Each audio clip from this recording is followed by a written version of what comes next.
बिस्मिल्लाहिर्रहमानिर्रहीम अस्सलाम वालेकुम। Welcome back to my YouTube channel. आज की इस वीडियो में हम सेकेंड ईयर फ़िज़िक्स का एक न्यू चैप्टर स्टार्ट करने वाले हैं जिसका नाम है इलेक्ट्रोस्टैटिक। और इस चैप्टर में मैं जो टॉपिक कवर करने वाली हूँ वह है गॉसेस लॉ। तो सबसे पहले मैं बेसिक बैकग्राउंड बता दूँ कि गॉसेस लॉ को हम स्टडी क्यों करने वाले हैं। तो गॉसेस लॉ जो है वो इलेक्ट्रिक फ्लक्स को कैलकुलेट करने के लिए यूज़ होता है। तो इलेक्ट्रिक फ्लक्स हमने पीछे टॉपिक पढ़ा था। तो इलेक्ट्रिक फ्लक्स है क्या? बेसिकली ये नंबर ऑफ़ फील्ड लाइन जो किसी एरिया में से पास करती हैं उसको हम इलेक्ट्रिक फ्लक्स कहते हैं। और इलेक्ट्रिक फ्लक्स को स्टडी करने के लिए हमने पहले एक और टॉपिक पढ़ा है जिसमें है electric flux through a surface enclosing a charge. तो उसमें और इसमें क्या फ़र्क है, हम गॉसेस लॉ को फिर क्यों स्टडी कर रहे हैं। तो गॉसेस लॉ को स्टडी करते हैं इलेक्ट्रिक फ्लक्स को फाइंड करने के लिए उस केस में जब हमारे पास नंबर ऑफ़ चार्जेस हों। और जो हमने पिछला टॉपिक पढ़ा था electric flux through a surface enclosing का चार्ज, उसमें हमने सिंगल चार्ज की बात की थी। तो इन दोनों में बेसिक डिफरेंस ये है। तो गॉसेस लॉ की हम सबसे पहले स्टेटमेंट को देखते हैं कि हमें क्या कहता है। ये the electric flux through any closed surface means कि कोई भी क्लोज सरफेस होगी हमारे पास, उसके अंदर से जो इलेक्ट्रिक फ्लक्स होगा वो क्या होगा, is 1/ε0 times the total charge enclosed in it. Means electric flux क्या होगा, 1/ε0 times multiply total charge enclose. और टोटल चार्ज को हमने कैपिटल Q से डिनोट कर दिया है और फ्लक्स को हम फाई से डिनोट करते हैं। तो ये इलेक्ट्रिक फ्लक्स है, तो इलेक्ट्रिक फ्लक्स के लिए सबस्क्रिप्ट में हम E लिख देते हैं। तो electric flux is equal to 1/ε0 times multiply total charge. तो ये गॉसेस लॉ की स्टेटमेंट है। ये सिंपल सी स्टेटमेंट है और इसका सिंपल सा प्रूफ है कि ये किस तरह से इसके इक्वल आता है। तो हम इसको प्रूव करते हैं।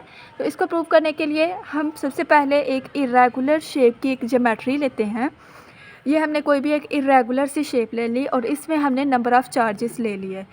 क्या ले लिया, और हम इसकी स्टेटमेंट लिखेंगे consider N irregular closed surface. ये हमने एक क्लोज्ड सरफेस ली है इरेगुलर ज्योमेट्री की, तो इसलिए हमने consider N irregular closed surface लिख लिया हैविंग एन पॉइंट चार्जेस।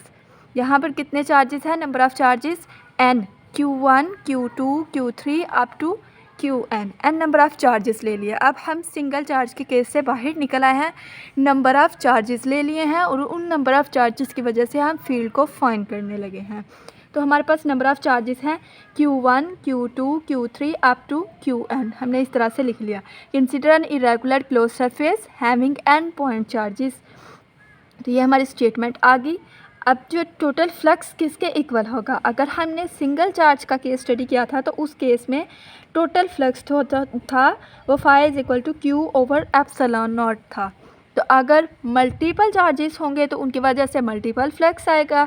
तो फ्लक्स जो होगा वो इन सब का सम हो जाएगा। तो phi E is equal to phi one plus phi two plus फाई3 अप टू फाई n, यानी कि जितने नंबर ऑफ़ चार्जेस होंगे उन सब चार्जेस का फ्लक्स आएगा और उन सब के फ्लक्स को हम ऐड करेंगे तो हमारे पास टोटल फ्लक्स आएगा। इसको हम नाम दे देते हैं इक्वेशन नंबर 1 का। अब हम सेपरेटली इन सब चार्जेस का फ्लक्स फाइंड करते हैं, फिर उनको ऐड अप करेंगे और हमारे पास टोटल फ्लक्स आ जाएगा। तो पिछला केस जो हमने स्टडी किया है उसमें हमने क्या किया था कि हमने एक स्फेरिकल ज्योमेट्री ली थी और उसके अंदर हमने सिंगल चार्ज रख दिया था। सिंगल चार्ज रखने की वजह से उस सिंगल चार्ज की जो फील्ड थी वो इस एरिया में से पास कर रही थी। तो जितनी भी फील्ड लाइंस इस एरिया में से पास कर रही थी उनको हमने कह दिया था कि ये फ्लक्स है। तो phi is equal to Q/ε0, यानी कि Q इस चार्ज सिंगल चार्ज है तो Q आ गया, इस चार्ज की वजह से फील्ड्स आएंगी और ये 1/ε0 यानी कि परमिटिविटी ऑफ फ्री स्पेस पर डिपेंड करता है। तो ये हमारे पास सिंगल चार्ज का फ्लक्स आ जाएगा।